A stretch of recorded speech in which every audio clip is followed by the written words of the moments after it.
Hey guys, getting on here briefly to make a quick video on diabetes. So I'm going to talk about two things really quick.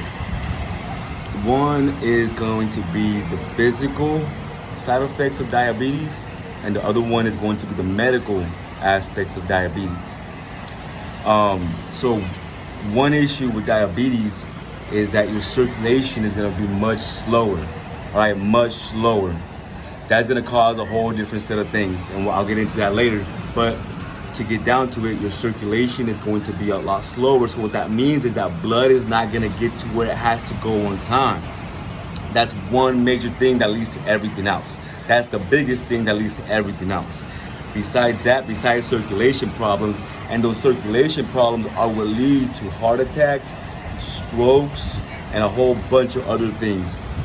The physical aspect is that besides having a lot of fat and having that all over your body, inside your organs, inside your vessels, those are part of the physical things too, is that you will actually also end up getting an amputation if you don't take care of it. Again, that also has to do, and it ties back into the circulation issue that we have. Now, I'm gonna get into the whole amputation really quick, and I'll hit up circulation on a later video.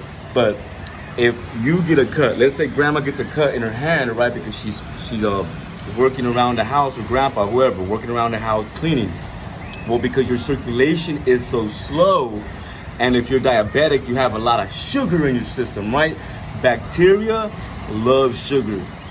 And wherever there's bacteria and you have sugar, that bacteria is gonna rush to that sugar and it's gonna start to eat at that sugar and all the tissue around in that area where you have the cut that you're exposing the bacteria to now, because you left the opening. A cut is an opening into your body, all right?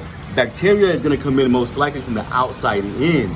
And if you have poor circulation, that means that your soldiers, being your white blood cells, which are tied to your immune system, your white blood cells are part of your immune system.